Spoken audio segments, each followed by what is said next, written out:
अखंड विद्यानंद जी महाराज की जय। सद्गुरु मौनी बाबा भगवान की जय। श्योहम श्योहम श्योहम। वंदौ गुरुपद कंज कृपा सिंधु नर रूप हरि महामोहतम पुंज जासु बचन रवि कर निकरा। वंदौ गुरुपद पदम परागा सुरुचि सुवास सरिषय अनुरागा। अमियमूरिमय चूरन चारु समन सकल भव निज परिवारु। सुकृति संभोतन विमल विभूति मंजुल मंगल मोद प्रसूति। जनमन मंजुल मुकुटमल हरणी किए तिलक गुण बस गुण गण बस करनी। सतगुरुवे नमः सतगुरुवे नमः। आगे की कथा सुने। एक बार मौनी बाबा भगवान कैलाश को लेकर भोजताल की तरफ भ्रमण करने गए। वे सर्वप्रथम अपने एक भक्त भगवती प्रसाद शर्मा के बाग में ठहरे। फिर वहां से भ्रमण करते हुए 5-6 रोज में करीब दोपहर में 12 बजे वापस उनके घर आए। भोजन आदि के उपरांत वे वापस बुलंदशहर आने के लिए टावर स्टेशन तक आए। सतगुरुवे नमः। अब देखिए गुरुदेव की चमत्कार। अभी सभी ट्रेन की प्रतीक्षा कर रहे थे कि कालका एक्सप्रेस वहां से गुजरी। कालका का टावर स्टेशन पर स्टॉपेज नहीं था। जब ही ट्रेन स्टेशन पर पहुंच ही रही थी कि सबने देखा रेलवे लाइन पर एक छोटा सा कुत्ता का पिल्ला खड़ा है। पंडित भगवती प्रसाद के गले से चीख निकल गई। गुरुजी हत्या हो गई और वे गुरुजी के चरणों पर गिर पड़े। मौनी बाबा पसीने से नहा गए। कालका एक्सप्रेस धड़धड़ाती हुई गुजर रही थी। कैलाश हक्का बक्का खड़े थे। जब गाड़ी गुजर गई तो सबने देखा वह छोटा सा पिल्ला रेलवे लाइन पर सुरक्षित खड़ा था। न जाने किस प्रकार भक्त की पुकार पर मौनी बाबा ने पिल्ले की जान बचा ली, परंतु फिर वे वहाँ से चल दिए। वे पंडित जी पर नाराज हो जाते थे। अरे हमारे ऊपर बवाल डाल देई हो।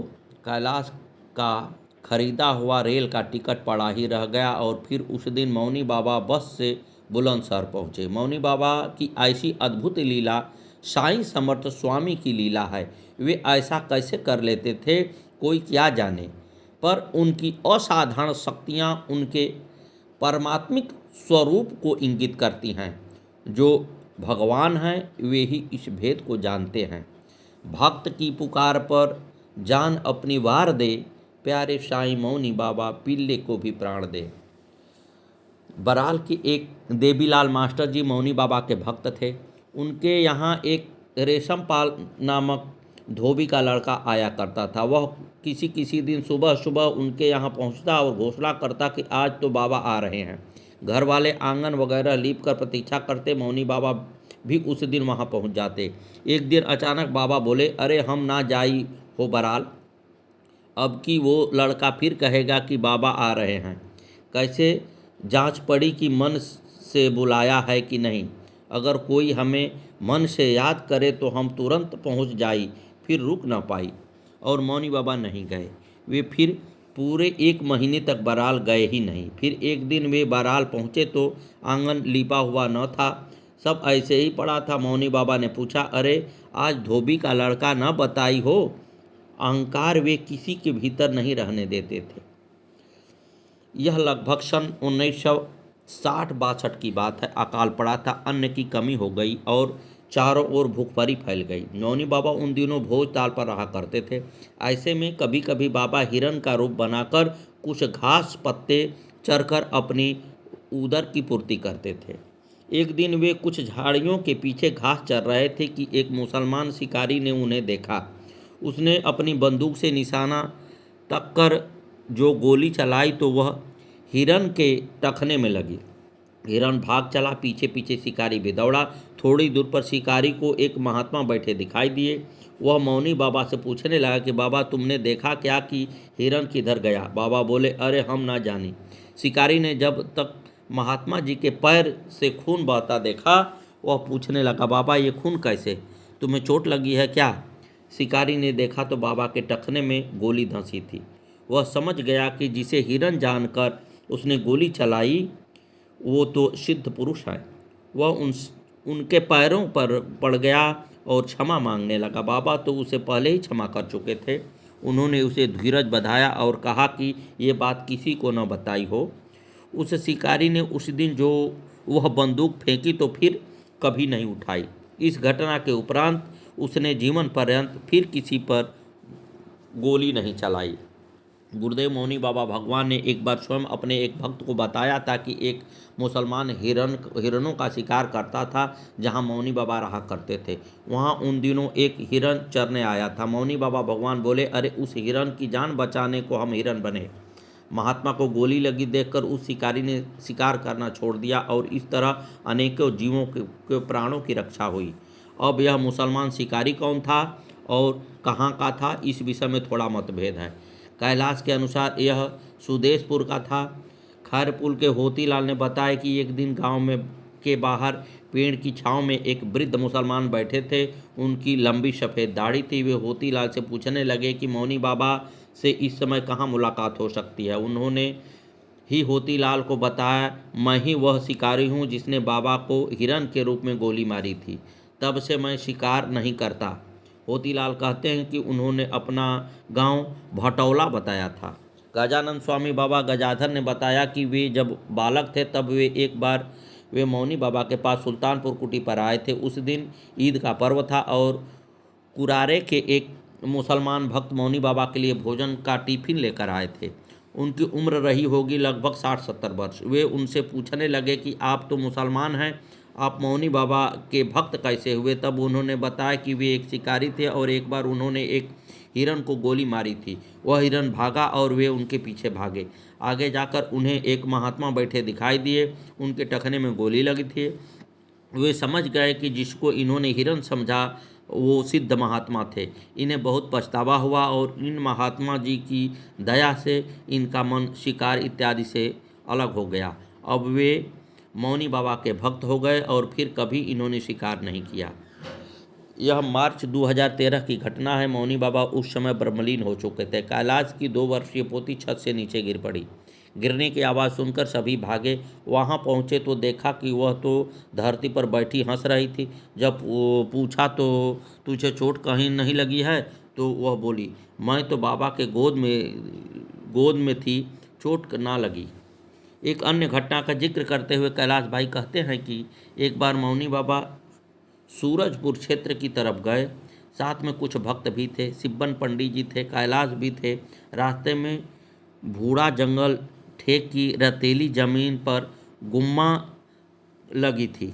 उसे इंगित करते हुए मौनी बाबा बोले, अरे ये तो मोतियाबिंद काट दे हो। सिब्बन बोले, गुरु जी कैसे काट दे है। गुरु भगवान ने उत्तर दिया, ले हम तेरी आँख में गारे देता हूँ। उन्होंने सिब्बन पंडित जी की आँख में गुम्मा का रस निचोड़ दिया। अब तो सिब्बन पंडित जी की आँख में दर्द होने लगा। वे आँख मोड़ते मिचोड़ते रहे, आँख सूज गई। सूरजपुर में गुरुदेव रघुराज के यहाँ रुके। वे सिब्बन पंडित जी को देखकर पूछने लगे, गुरु जी क्या कर लाए। मौनी बाबा ने भोलेपन से 2 टूक जवाब दिया, इसने कहा तो हमने गुम्मा निचोड़ दी हो। परंतु सिब्बन पंडित जी का विश्वास न डिगा। उन्होंने एक बार फिर न कहा कि भगवान आपने क्या किया। उनका गुरु जी पर अटल विश्वास था। सिब्बन जब सुबह उठे तो उनके दोनों नेत्र स्वस्थ और निर्मल हो चुके थे। मौनी बाबा ने समस्ता फकीर की आंख में भी गुम्मा निचोड़कर उसका मोतियाबंद ठीक किया था। एक बार गर्मी के दिन थे, दोपहर का वक्त था। मौनी बाबा भगवान सुल्तानपुर आश्रम पर एक पेड़ के नीचे बैठे हुए थे।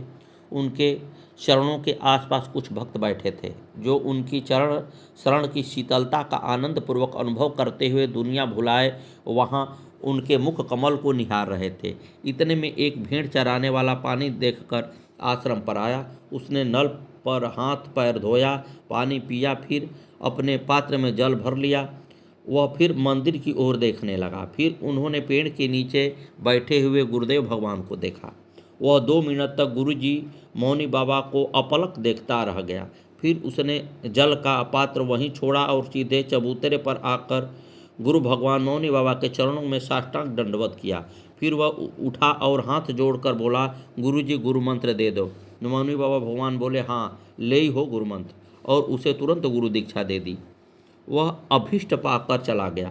कैलाश गुरु भगवान से पूछने लगे, अजी अभी ऐसे कितने हैं जिन्हें ऐसे ही दोगे गुरु मंत्र? मौनी बाबा भगवान बोले, अरे अभी बहुत होई हो, सब आ जाए धीरे धीरे। अहेतुक की दया थी उनकी सब पर। सतगुरुवे नमः। सतगुरु मौनी बाबा भगवान की जय। अथाह सागर थे वे, जिसने जो चाहा उसे वही दिया और उसी तरह से दिया जैसा उसने चाहा। कैलाश कहते हैं कि शिवोहम मंत्र आदि शंकराचार्य जी ने प्रकट किया था, तो पहले ही से वेदों में है, पर आदि शंकराचार्य जी ने ही इनको सबके समक्ष लाया, व्याख्या भी की, जो गुप्त रखा हुआ था उसे प्रकट कर दिया। स्वामी अखंडानंद जी इनका विस्तार किया और मौनी बाबा जी ने तो इसका डंका ही बजा दिया। इस प्रकार शिवोहम आत्म शिवोहम सोहम का कीर्तन किसी ने नहीं किया था। यहाँ तो बच्चे बच्चे की जुबान पर खुले आम ही है शिवोहम सोहम। कैलाश कहते हैं कि सद्गुरु मौनी बाबा भगवान समर्थ गुरु हैं, अद्भुत हैं, साईं हैं, स्वयं शिव हैं। सतगुरुवे नमः। गुरु भगवान ने एक बार कैलाश से कहा, अरे हम ना आए कोई के पहचान में, अरे हम ही तो साईं बाबा होई हो। वे हमारे गुरुदेव तो प्रज्ञान ब्रह्म पूर्ण अंतर्यामी, सब करने में समक्ष हैं। वे ही तो हैं मौनी बाबा, वे ही हैं साईं, वे ही तो घट घट में की वासी हैं। अंतर कहाँ है? उनमें पूर्ण सामर्थ्य थी। जब वे हिरण हो सकते हैं, ट्रेन को अपने ऊपर गुजार सकते हैं, तो क्या नहीं कर सकते। कहाँ कहाँ तक उनके लीलाओं का वर्णन करें, इस अगाध लीला सागर का कोई अंत नहीं है। सतगुरुवे नमः। सतगुरुवे नमः। आगे की कथा कल।